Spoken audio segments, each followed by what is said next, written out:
Welcome to the Bulwark Podcast. I'm Charlie Sykes. Hey, it's a quick reminder because it's Thursday that we have the Bulwark Plus exclusive live stream every Thursday night at 8 o'clock Eastern Time, 7 o'clock Central Time. If you're a Bulwark member, you can tune in and hear the whole team discussing the news of the week. And boy, there's a lot to talk about this week. I'm guessing there might be some disagreements about some of the things that are coming down the pike. So if you have not yet signed up for Bulwark Plus, please consider doing it.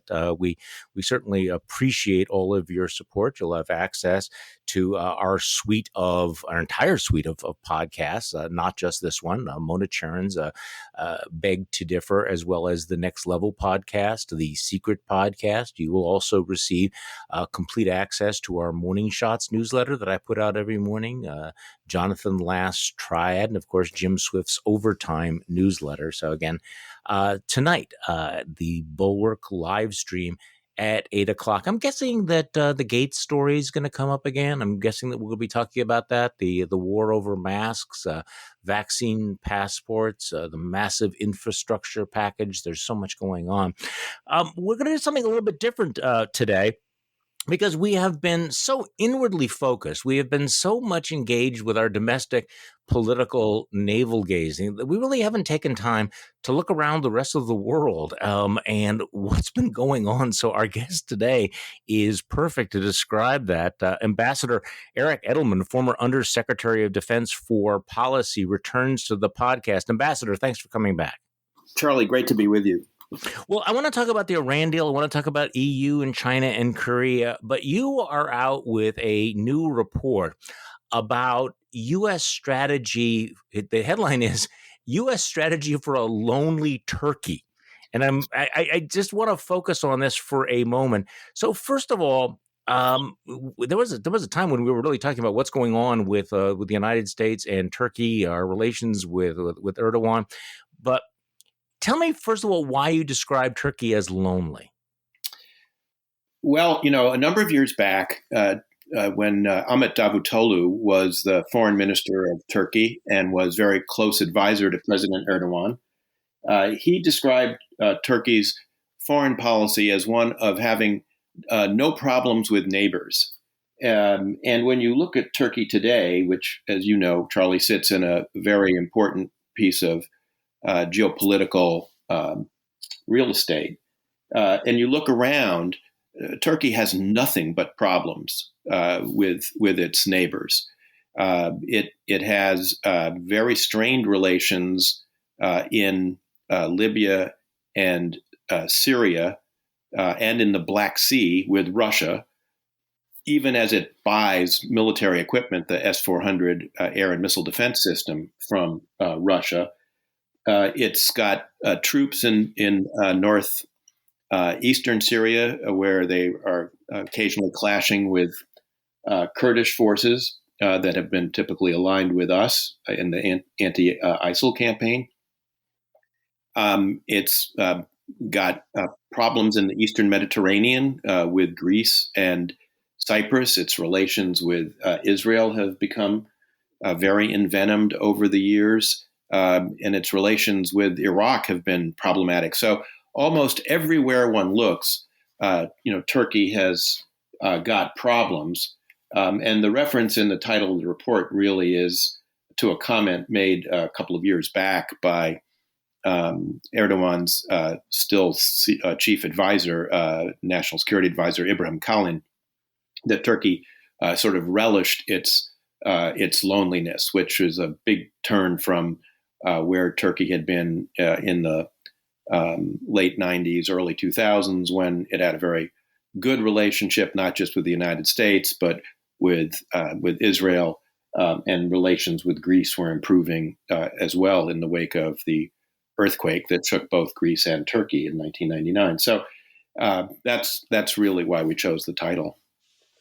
So, you mentioned the troops in Syria, where they clash occasionally with our one-time allies, the Kurds. That was a big story at one time when the Trump administration essentially opened the door for Turkey to move in to Syria, and yet the story seems to have faded away. What happened? There was a lot of concern that there might actually be genocide, that the Kurds would be betrayed by our decision. How has that actually played out? Well, we still have a small force of special forces there that have helped keep a lid on things, but you see periodic flare-ups between the Turks and the Kurds on this, and it always has the potential for degenerating into a bigger problem. The issue for Turkey, though, is that they now have gone very far afield in Libya, for instance, where they have intervened, in the Caucasus, where they intervened last fall to help Azerbaijan win back some territory that had been occupied by Armenia for 25 years or so. So they're pretty overextended right now. And I think there are concerns in the Turkish military about whether Turkey is becoming overextended. And that's, of course, not even taking into account some of the naval activity in the Eastern Mediterranean that has stirred up not just Greece and Cyprus, but a number of our NATO allies. So, for instance, France has run freedom of navigation exercises, what we call FONOPs, that typically would have been done in the Cold War era or in other times by the United States of America. But since our attention is elsewhere, the French have picked up the gauntlet of maintaining freedom of the seas. So, what should our strategy be with Turkey? Because Turkey was once a very important ally of ours, and obviously that's been incredibly strained. We obviously have, rather significant military stakes, in the region. But so, what do you do with someone like Erdogan, who has shown a willingness to thumb his nose at the United States? Well, it's a very tricky problem. And I think one of the problems that the Biden administration faces is not just how to deal with our adversaries like Russia and China and Iran and North Korea, but how do you deal with very problematic friends? And Turkey is, if not at the top of the list, it's pretty close. I mean, I suppose it's a photo finish between Turkey and Saudi Arabia, for who is the more complicated, difficult ally. But there are others on the list as well, like Pakistan and Egypt. And those are, very real thorny problems. So on the question of how to deal with Erdogan and Turkey, I think first our sense is that the Biden administration, and I should say this report is a task force report that was issued by JINSA, the Jewish Institute of National Security Affairs. And I co-chair the task force with former General Chuck Wald, who was deputy EUCOM commander, very well experienced in Turkey. Part of it is, first of all, to reinstitutionalize a relationship that in the Trump administration became personalized. So you mentioned before the Trump administration sort of knocking over the table with the Turks and Kurds in northeastern Syria. That was, as you recall, a result of, on two different occasions, of phone calls between Erdogan and Trump. But a lot of business was also being carried out by Trump's family. I mean, it was really a family Trump to Erdogan family relationship. Great. Erdogan's son-in-law, Mehmet al-Bayrak, who was then a deputy prime minister, was very involved with Jared Kushner back and forth, as was the son-in-law of Aydin Doğan, who is a business partner of the Trumps and a major economic and business figure in Turkey. So the first order of business is to kind of reinstitutionalize the relationship. And the Biden administration, to its credit, I think has been doing that. So Secretary of State Tony Blinken recently met with Foreign Minister Çavuşoğlu. Jake Sullivan, the National Security Advisor, has had a phone call with his counterpart, Ibrahim Kalin, who I mentioned a moment ago. And so far, Joe Biden has not had a telephone call with Tayyip Erdogan, which has become the source of much speculation in the Turkish press. Now, there's also some talk that there will be a phone call, perhaps this week or maybe next week, after the president, our president, has talked to Greek President Mitsotakis. But that's already a big change, from what happened previously, and I think that's a salutary step. The other thing I think we have to do is to try and rally our allies to have a common approach to Turkey. The other allies, there are many other allies who are concerned about Turkish behavior, for instance, in the Eastern Mediterranean, but we haven't really gotten everybody on the same page. And in particular, the EU has, because it's fearful of Erdogan's turning the tap of immigration, he's been very good at weaponizing the threat of hordes of Syrian and other refugees passing through Turkey into EU territory. They have had a tendency to want to propitiate him and buy him off. So we need to get sort of all the allies kind of on the same page about this.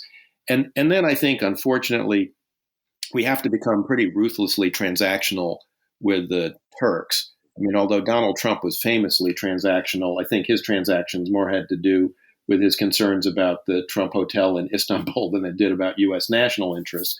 We have to be transactional, in terms of, what have you done for me lately when we deal with issues with Turkey, and they need to be dealt with essentially seriatim rather than as a larger package.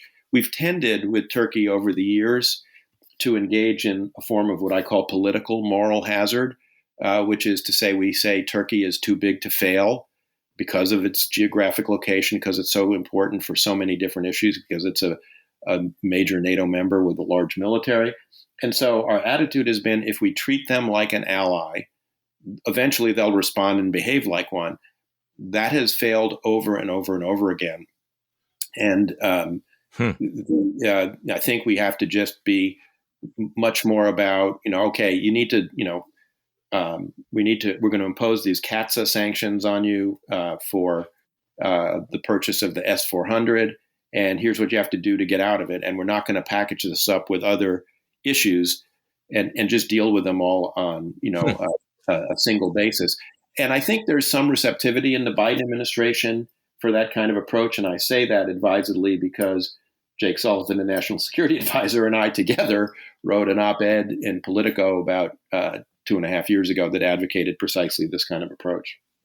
Well, let's talk about Saudi Arabia for a moment. You mentioned other problematic allies. The Biden administration has, it seems like it's trying to thread the needle dealing with the Saudi regime after the Khashoggi murder. The administration released all of the reports linking MBS to the murder of Khashoggi, but has stopped short of imposing any specific sanctions. So talk to me a little bit about the delicate dance the Biden administration is doing with the Saudis at the moment.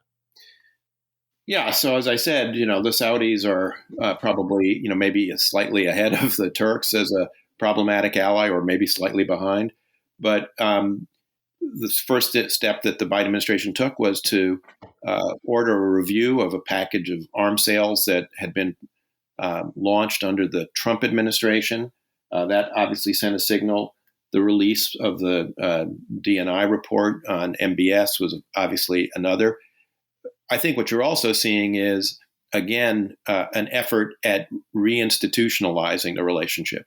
This is a relationship that very much became a family-to-family relationship and MBS. And so it was a Trump Al Saud family relationship rather than a government-to-government relationship.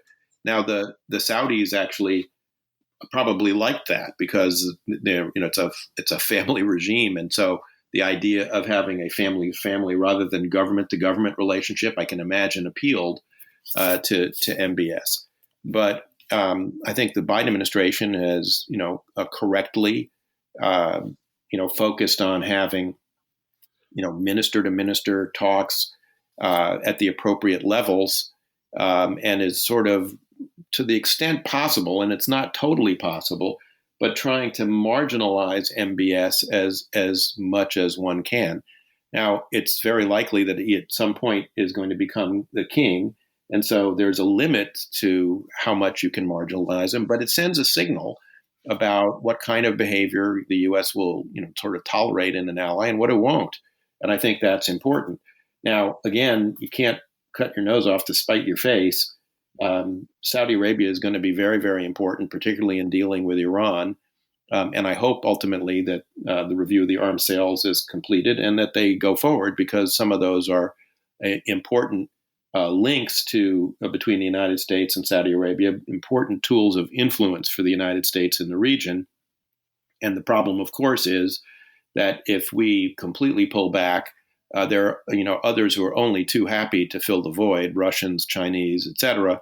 And those relationships, I think would be, less salutary for the region as a whole and for regional security.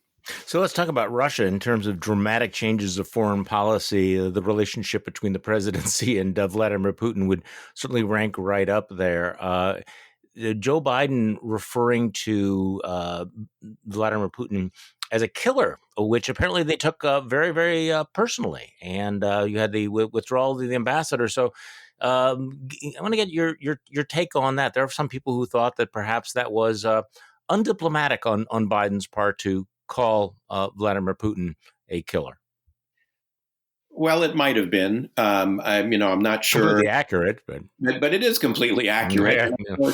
And of course, it's a corrective to, the sort of gross moral equivalence that Donald Trump tended to practice when it came to Russia, telling Bill O'Reilly and Joe Scarborough, "What do you think? We're so innocent. We kill people too. We're just as bad as he is." Which, by the way, is precisely what Putin and the Russian government in their information operations try to convey, to both the American public and to the world at large, which is we're no different from them. Our foibles and flaws are every bit the same as theirs, and it's of course not true, and it's, I think, detrimental to having a sound Russia policy. I think the real interesting question will be exactly sort of what the Biden administration does here. One of their first steps, which I didn't agree with, was the rollover of the New START treaty for 5 years. Now, there's a defense for what they did, which is that they were facing a very tight timeline. The treaty needed to be renewed by February 5th, which did not give them a lot of time. That being said, I and a colleague had advocated a year ago that the United States seek a shorter rollover, a 1 or perhaps 2 year rollover, while we assess the willingness of Russia to actually negotiate about the nuclear weapons that are actually not constrained by the New START treaty. They're very large holdings of theater level nuclear weapons, so-called non-strategic nuclear weapons, although these theater or tactical, as they're sometimes called, nuclear weapons, if they went off in a place like Estonia, would be regarded by the Estonians as extremely strategic. But for the purposes of arms control, we make these distinctions. But those need to be brought into the arms control picture, as do a lot of these new exotic weapons systems that Vladimir Putin has announced, a nuclear-powered cruise missile and others that are not covered by the treaty. And I thought that a 1 or 2 year rollover, while we assessed the willingness of the Russians to negotiate, would be useful. And the administration, at the end of the day, didn't even try. I mean, I can understand that they might not have had enough time to negotiate this, although the Trump administration had gotten pretty far along with getting the Russians to agree to a shorter rollover, but they didn't even try. Now they're facing a set of questions that are going to be difficult. What do they do about the Navalny poisoning? And this is, a pattern now with the Russians using a banned chemical weapon for the purposes of political murder. I mean, those are violations, in essence, of the chemical weapons treaty. Certainly, the use against the Skripals was in England. I suppose one could argue that we're entitled to poison our own citizens on our own territory in the case of Navalny, but you get the general point here about the chemical weapons issues. And then there's the solar winds hack and the Russian interference in the 2020 election, which we now know from the DNI report that was released on that subject, that Russian interference was aimed at the same end as it was in 2016, which is to say, to help facilitate the election of Donald Trump, and that it was the most serious case of foreign election interference that we faced, unlike what had been spun by former DNI John Ratcliffe, Rick Grinnell, and Bob Barr. Really, it was Russia, not China, not Iran, that were the main culprits here.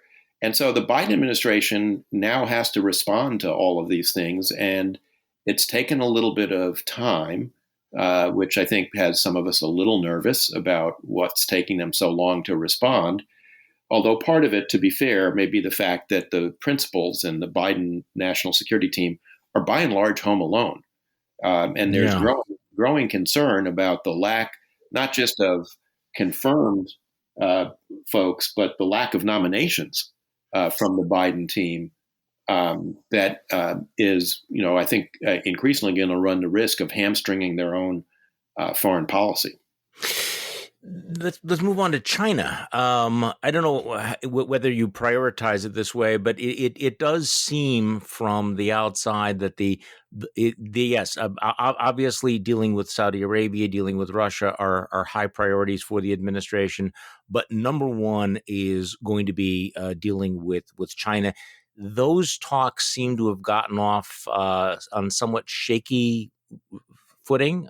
So give me your sense of the Biden administration's approach to China and how it's going. So that's one of the very interesting, developments of the early months of the Biden administration. As you know, President Trump in December of 2017 issued a national security strategy, and then Secretary Jim Mattis, produced a national defense strategy document in 2018.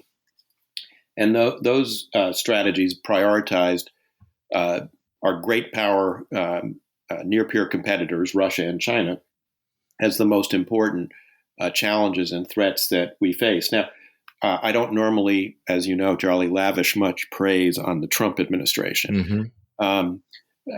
But I will give them this. The national security strategy is meant to be produced under statute. It's a legal requirement in the first year of every administration. To my knowledge, I think the Trump administration was the only one that's ever met that 1-year suspense for actually producing the document. The document itself had some unfortunate Trumpist rhetorical flourishes, but was pretty sound otherwise. And it's also pretty clear if you listen to the speech that President Trump gave when he announced the national security strategy, that it's highly unlikely that he had actually read the document that he was announcing and touting, because the speech he gave was at variance with some elements of the document, which was much more supportive of our traditional alliances, et cetera, than he would have allowed one to think. What's interesting is I think the ideas in that document and in particular the national defense strategy that Mattis subsequently issued, there is a pretty broad consensus in the foreign policy commentariat and in the policy class on those points. This is, of course, the famous blob that Ben Rhodes railed against in the Obama years. But the blob, to the degree that it exists, does believe China is the most serious long-term threat to the United States. And I think the Biden team recognizes that, and they issued an interim strategic guidance document. And the thing that's really striking about it is there's much more continuity there than there is change in many ways. I mean, there's a lot of discussion about climate and other issues, et cetera. But in terms of the broad strategic direction, prioritizing China is definitely a part of it, as you suggested. And I give Secretary Blinken and Jake Sullivan pretty high marks for going to Alaska, meeting with their Chinese counterparts, and giving as good as they got when the Chinese attacked us, for being imperialist and throwing our weight around the world. I think they held their own. Moreover, within a couple of days, they had orchestrated, along with the EU, some pretty tough sanctions on the Hong Kong issue and the Uyghurs, and I think that's all to the good. So while you and I are talking, there's some breaking news. Be interested to know if you can provide any perspective on this. The Secretary of State Tony Blinken issued a statement in the last, I guess maybe half hour or so, saying that the United States has received $335 million settlement from Sudan that will be paid out to the victims and families of the victims of the 1998 bombings of the U.S. embassies in Tanzania and Kenya, the 2000 attack on the USS Cole, and the murder of a USAID employee. So, do you have any? I mean, do you have any background on that? What that's about? Why Sudan has paid out that money? Well, I think this is part of the, this goes back to the Abraham Accords and Sudan's recognition of Israel and concerns that the steps that were taken to facilitate that, including removing certain sanctions from Sudan for its support for terrorism, was going to disadvantage the plaintiffs in those cases. So I suspect that this is a way of squaring that circle, although I haven't seen the statement. So we haven't talked about this yet, but obviously one of the big issues that the Biden administration is going to have to deal with is the Iran deal, whether or not to go back to the deal that had been brokered by the Obama-Biden administration. And I know that your task force issued a paper saying no going back. So give me your sense of what the Biden administration should do with the Iran deal, because this was a bright red line between the Obama foreign policy and the Trump foreign policy. What is the Biden policy going to be regarding the Iran nuclear deal? Well, so again, as you know, Charlie, during the campaign, then candidate Biden said that he intended to bring, the U.S. back into the Joint Comprehensive Plan of Action, the Iran nuclear deal, if Iran rejoined the deal and ended the violations that it's been engaged in of the limits on nuclear enrichment and other activities that had been agreed back in 2015. But he also said, and the Democratic platform also said, that the deal needed to be re-entered, but as the basis for further negotiation to both deal with those issues that had been outside of the terms or the ambit of the JCPOA, which included the very large buildup of missile capability that Iran is engaged in, as well as making the deal, as the platform put it, longer and stronger, or lengthier and stronger. To lengthen and strengthen, I guess, was the language.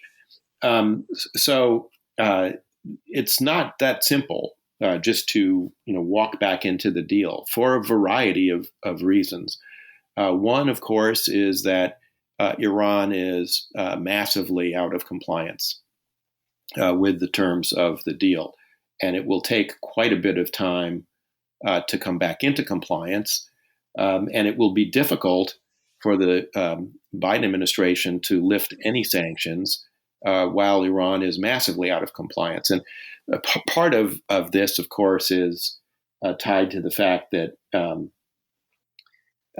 that the Iranians have said they won't come back into compliance until all the sanctions are lifted by the United States. And there's a difficulty for the Biden administration because the Trump administration, in addition to restoring all the nuclear sanctions on a number of Iranian institutions and persons, has layered on top of those other sanctions that are based on support for terrorism and other proliferation activity. And so even removing the nuclear sanctions won't get the Iranians quite the sanctions relief they hope for. The Iranians may also, I can imagine, be concerned that having not secured the approval of Congress, that is, the Obama administration didn't go to Congress to get approval of the JCPOA, which then made it very easy for the Trump administration to reverse this that the Iranians are going to want some kind of guarantee that whatever they do is not subject to easy reversal, therefore forcing the administration to do something to get congressional approval. And there they face not just Republican opposition, which will be almost unanimous, and that's 50% of the Senate, but there are a large number of Democrats who are skeptics or were opposed to the JCPOA back in 2015, including Chuck Schumer, including the Senate Majority Leader, including the chairman of the Foreign Relations Committee, Bob Menendez, including his next ranking member, Ben Cardin, and the king of the Senate, Joe Manchin. So this is going to be politically, I think, very tricky. And there's one other major, I think, kind of elephant in the room, which is a couple of years ago, in a very daring operation, the Mossad exfiltrated a very large archive of nuclear information records of the Mohsen Fakhrizadeh, the scientist who was in charge of the Iranian nuclear program, who was assassinated last November, presumably by Israeli intelligence. That archive has produced enormous amounts of information now available to the IAEA, whose director Grossi, recently said Iran's got to come clean about all of this, because they were required under the JCPOA to make an accounting of their past military dimensions of their activity. They gave a very incomplete and in some ways misleading and false account of that to the IAEA in 2015. And Grossi is now calling for them to account for all this additional information they have. Now, I think that the Biden administration would have preferred to sweep all of this under the rug.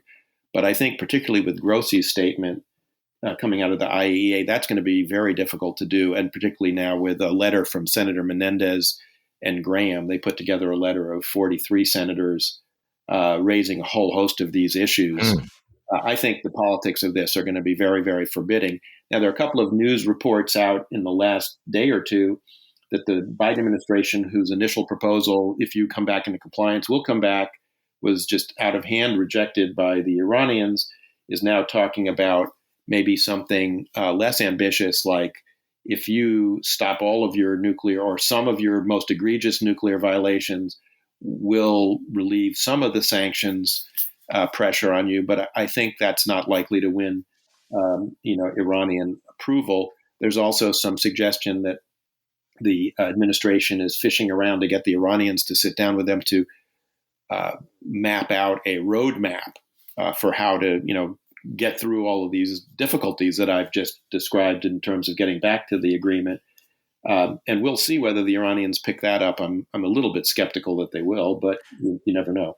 Well, how much pain are they suffering? We had reports at various stages that the economy was being impacted so significantly that it might actually endanger the regime. But listening to you, that doesn't sound like they feel that squeeze. That they still feel that they have some elbow room here, despite the sanctions. Well, no, the sanctions have taken a tremendous toll. And there have been over the last several years, periodic outbreaks of public anger at the regime, and in some senses, the regime is suffering a lot. I mean, there have been now some exemptions for COVID vaccines and things like that have been on humanitarian grounds granted to the Iranians. But the Iranian regime is under enormous pressure. And that's another reason why I think the administration is going to have a hard time removing some of the sanctions, because people generally recognize that the sanctions turned out to be far more powerful than people realized and have put much more pressure on the Iranians. If you take that pressure off, what reason would they have to negotiate?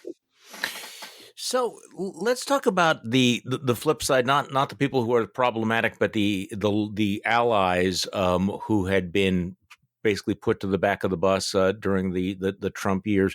One of the obvious goals of the Biden administration will be to restore those alliances, the confidence of our allies, the personal ties between the EU and NATO and the United States.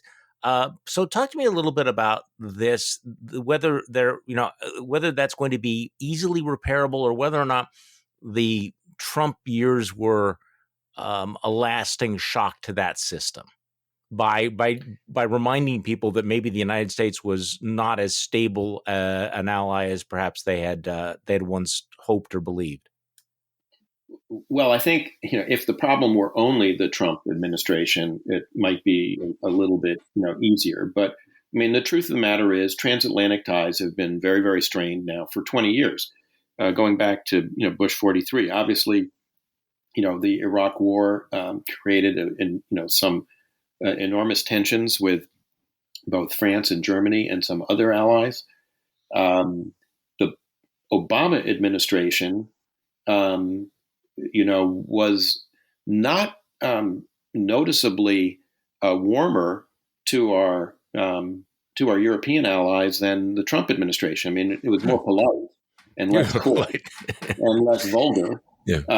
But if you go back and look at Barack Obama's interview with Jeffrey Goldberg, the Goldberg variations, as I call it, it's replete with all sorts of criticism of our allies for not pulling their weight, for constantly carping about U.S. policies. And it's more polite, and I don't want to imply any kind of moral equivalence between Obama and Trump. But from the point of view of allies, they look back now on 12 years in which they see the United States as not being totally reliable. And they wonder whether that's a blip of some kind in which there'll now be a recurrence to the post-war norm, or whether this is more of a permanent condition. And it's not going to be that easy for the Biden folks to say, as Biden has said, we're back, or as Tony Blinken has said, diplomacy is back. On this issue, our allies are likely to say, we're from Missouri. We want you to show us, not just tell us. And, that, puts me in mind of a comment that my late former boss, George Shultz, who unfortunately passed in February, at the age of 100, God bless him. He used to say that alliance management and dealing with our allies was like gardening. It required constant attention and watering and manuring and whatnot. And so I think to his credit, their credit, Secretary Blinken, Secretary Austin have been working at that. Jake Sullivan, I'm sure, has been working the phones with his counterparts as national security advisors. But it's going to be a constant effort. And this is where, by the way, the absence of subordinate officers of the government in the sub-cabinet positions can be a problem. You don't have of course, I'm concerned about the position of the Undersecretary of Defense for Policy. You don't have a confirmation there yet, and the nomination of Colin Kahl may be in trouble on the floor. I don't know. It was reported out on a totally split 10-10 vote or 13-13 vote in the Senate Armed Services Committee. The nominee for Undersecretary of State for Political Affairs, Victoria Nuland, I don't believe has even had a hearing yet. I might not be right about that, but I'm pretty sure she hasn't had a hearing.